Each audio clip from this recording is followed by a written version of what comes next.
সম্পর্ক যখন একঘেয়ে চলতে থাকে, সম্পর্কটা যখন তার মধ্যে কোনো ক্রিয়েটিভিটি বা তার মধ্যে কোনো নতুনত্ব না আসে, তখন গিয়ে কিন্তু সম্পর্কটা বোরিং হয়ে যায়। তখন গিয়ে কি মনে হয় সম্পর্কটা একঘেয়েমি হয়ে যাচ্ছে। আর এই একঘেয়েমি সম্পর্কটা থেকে আসে সম্পর্কের মধ্যে ডিস্টেন্স, সম্পর্কের মধ্যে থার্ড পারসন, এই ধরনের জিনিসগুলো একঘেয়েমি সম্পর্ক থেকে আসে। তো একঘেয়েমি কেন হয় সম্পর্কগুলো? মানে একটা সম্পর্ক যখন আমরা তৈরি করছি তখন তো আমাদের প্রচুর প্রমিসেস থাকে, প্রচুর প্ল্যানস থাকে, প্রচুর প্রচুর কথা থাকে। একটা সময় গিয়ে কি কথা ফুরিয়ে যায়? একটা সময় গিয়ে কি আমাদের মধ্যে সেই যে চার্জ ব্যাপারটা ছিল সেটা কি কমে যায়? কেন যায়? কেন পার্টনার আমাকে আর মিস করে না? কেন পার্টনার আমার ভ্যালুটা আর বুঝতে পারে না? কেন পার্টনার এইটা আমাকে সবসময় বলে যে তোমার মধ্যে ওই জিনিসটা নেই, তুমি আগের থেকে অনেকটাই চেঞ্জ হয়ে গেছো, এই সেই হ্যানা ত্যানা করে আমাকে কেন কমপ্লেন করছে? সম্পূর্ণ দোষটা কি আমার, নাকি পার্টনারেরও দোষ আছে? কেন এই জিনিসগুলো হচ্ছে? কি করলে পার্টনার তোমার কথাই ভাববে? কি করলে পার্টনার এটা ভাববে যে না, এই মানুষটাই আমার জন্য সঠিক? আজকের ভিডিওতে আমি এরকম কিছু জিনিস তোমাদের সাথে শেয়ার করব। ভিডিওটা ইম্পর্টেন্ট হতে চলেছে। ভিডিওটা ভালো লাগলে আগে চ্যানেলটা সাবস্ক্রাইব করে নোটিফিকেশন বেলটা প্রেস করে দাও, কারণ তোমাদের সাপোর্টের ভীষণ দরকার। আর লাইক করো, কমেন্ট করো, শেয়ার করো ভিডিও। তোমরা খুব ভালো ভালো কমেন্ট করো যেগুলো আমাকে সত্যিই মোটিভেট করে। প্লিজ কানেক্টেড দেখো। যারা পার্সোনাল কথা বলতে চাও ফোন কলে আমাকে ফেসবুক বিপাশা রাহা মুখার্জি পেজ বং পেন্সিল বা ইনস্টাগ্রাম বিপাশা 89, এখানে তোমরা আমাকে মেসেজ করে কল বুকিং করতে পারো, কিন্তু একটা মিনিমাম চার্জ পে করতে। আর যাদের পার্সোনাল কথা থাকবে, যারা কমেন্ট বক্সে বলতে পারছো না বা ফোন কল করতে পারছো না, কোনো সমস্যা নেই, আমাকে ইনবক্স করবে, আমি সেখানে তোমাদেরকে রিপ্লাই করে দেব। ঠিক আছে? আচ্ছা, পার্টনার কেন এরকম করছে? একটা সম্পর্ক যখন তৈরি হয় তখন তো সব কিছু নতুন থাকে। একটা সম্পর্কের মধ্যে কি জিনিসগুলো করলে ভ্যালু নষ্ট হয়ে যায় সেটা আমি আজকে তোমাদের সাথে শেয়ার করব। প্রথম কথা, সম্পর্কে যখন যাচ্ছ একটা কথা মনে রাখবে, পার্টনারের কিন্তু নতুন নতুন চাহিদা থাকবে তোমার উপরে। কোনো পার্টনারের শারীরিক চাহিদা থাকবে, কোনো পার্টনারের মানসিক চাহিদা থাকবে, কোনো পার্টনারের ফিনান্সিয়ালি চাহিদা থাকবে। কিন্তু বেসিক্যালি রিলেশনশিপের শুরুতে যে চাহিদাগুলো হয়, প্রথমে হয় মানসিক, তারপর সেটা শারীরিকে গিয়ে কনভার্ট হয়, ফিনান্সিয়ালিটা পরে আসে। তো এই দুটোই প্রথম কারণ, আমি যেহেতু এই দুটো নিয়েই বলবো। যখন সম্পর্কে যাচ্ছ তাকে স্যাটিসফ্যাকশন দেওয়ার আগে ভাবো তুমি কি স্যাটিসফাই হচ্ছ সেই সম্পর্কটাতে? সে কি তোমায় স্যাটিসফাই করতে পারছে? ইম্পর্টেন্ট এটা নাকি তুমি তাকে স্যাটিসফাই করছো। ইম্পর্টেন্ট এটা যে সে তোমাকে স্যাটিসফাই করতে পারছে কিনা।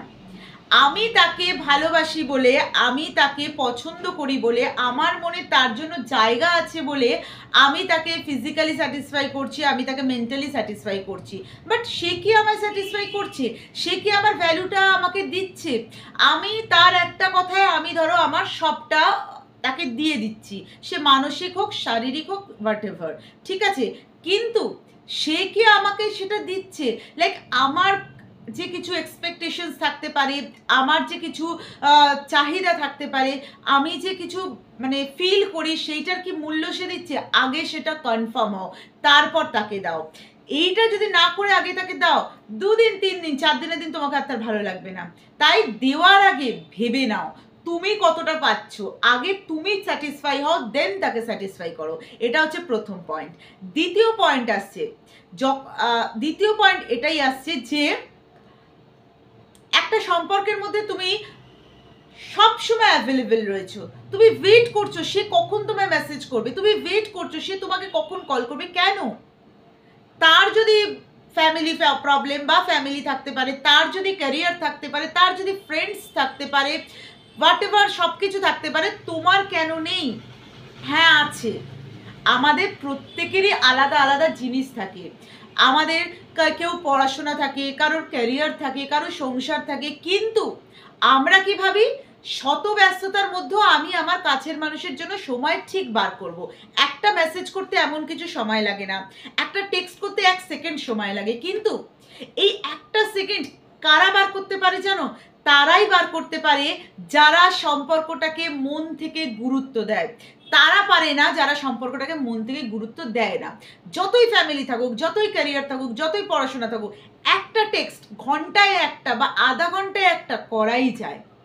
তুমি যদি তোমার সব কিছু সামলে তাকে একটা টেক্সট করতে পারছো, তাকে কল করতে পারছো 1 মিনিটের জন্য হলো, তাহলে সে কেন পারছে না? ডিফারেন্সটা বোঝো। তুমি তাকে ইম্পর্টেন্স দিচ্ছ, সে কিন্তু তোমাকে দিচ্ছে না।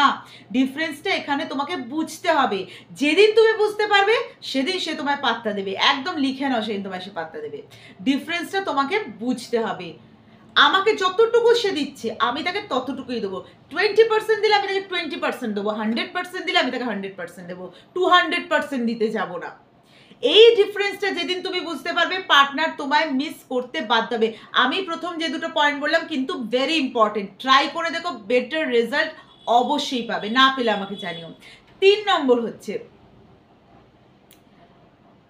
এরকম কি হয়, আমি ভাবছি যে থাক ওকে এখন কল করবো না, ও হয়তো ব্যস্ত আছে, থাক ওকে এখন কল করবো না, ও হয়তো ঘুমোচ্ছে। আমি এটা ভাবছি, সে কি ভাবছে? সে কিন্তু যখন ইচ্ছে রাতে 2টো নেই, 3টে নেই, 4টে নেই তোমাকে কল করে দিচ্ছে। সে কিন্তু এটা ভাবছে না যে তোমার সমস্যা থাকতে পারে, তোমার ফ্যামিলি থাকতে পারে, তোমার ক্যারিয়ার থাকতে পারে, তুমি এই সময় কলটা ওঠাতে নাও পারো। তাহলে ব্যাপারটা হচ্ছে, আমি কেন ভাববো না? আমি কেন তাকে যখন তখন কল করব না? একদম করবে। সে যেটা করবে তুমি তাকে সেটাই দেখাবে। এতে কি হবে না, তুমি ডিফারেন্সটা বুঝতে পারবে। তুমিও যখন তাকে যখন তখন কল করছো, সেও তোমাকে করছে, সম্পর্কটার মধ্যে একটা সুন্দর বন্ডিং আছে। কিন্তু যেখানে তুমি তাকে করতে পারছো না বাট সে তোমাকে করছে, এটা একতরফা হয়ে যাচ্ছে না? এই ছোট ছোট জিনিসগুলো না আমরা সম্পর্কের ক্ষেত্রে একদমই ভাবি না। একদম না ভেবে আমরা সম্পর্কে এগিয়ে যাই। তারপরে গিয়ে প্রশ্ন করি যে দিদি ও আমাকে কেন গুরুত্ব দিচ্ছে না, আমার স্ট্যাটাস দেখে কেন আমাকে ব্লক করে দিচ্ছে, আমার সাথে কেন কথা বলছে না, এইগুলো আমরা প্রশ্ন করি। কিন্তু গোড়ায় গলদটা আমরাই করে রেখেছি। এই 3টে পয়েন্ট যেটা তোমাদের সাথে শেয়ার করলাম ভীষণ ইম্পর্টেন্ট। এটা যদি ঠিকঠাকভাবে অ্যাপ্লাই করতে পারো, লিখে নাও, মিলিয়ে নাও, বেটার রেজাল্ট অবশ্যই পাবে। লাস্টে এটাই বলবো, যেদিন মন থেকে মুভ অন করে যেতে পারবে, যেদিন মন থেকে বিলিভ করবে যে না আমি আর এই সম্পর্কটাতে থাকবো না, নেই, যেদিন মন থেকে করবে, সেই দিন সেই মানুষটা ঘুরে এসে তোমাকে মেসেজ করবে, কল করবে। মিলিয়ে নিও কথাটা, এটা একদম চিরসত্য কথা। তুমি যদি তাকে দেখানোর জন্য করো, সে করবে না। তুমি যেদিন মন থেকে তাকে সরিয়ে দেবে যে ও আমাকে কল করুক না করুক, মেসেজ করুক না করুক, হোয়াট এভার, আমার কিছুও যায় আসে না, সেই দিন কিন্তু সে তোমাকে ঘুরিয়ে করবে। এবং তখন তোমার দায়িত্ব কি তুমি সেটাকে কিভাবে নেবে, পজিটিভলি নেবে না নেগেটিভলি নেবে, সেটার সিদ্ধান্ত সম্পূর্ণ তোমার। ভিডিও ভালো লাগলে চ্যানেলটা সাপোর্ট করো। ভালো থেকো, সুস্থ থেকো, পজিটিভ থেকো।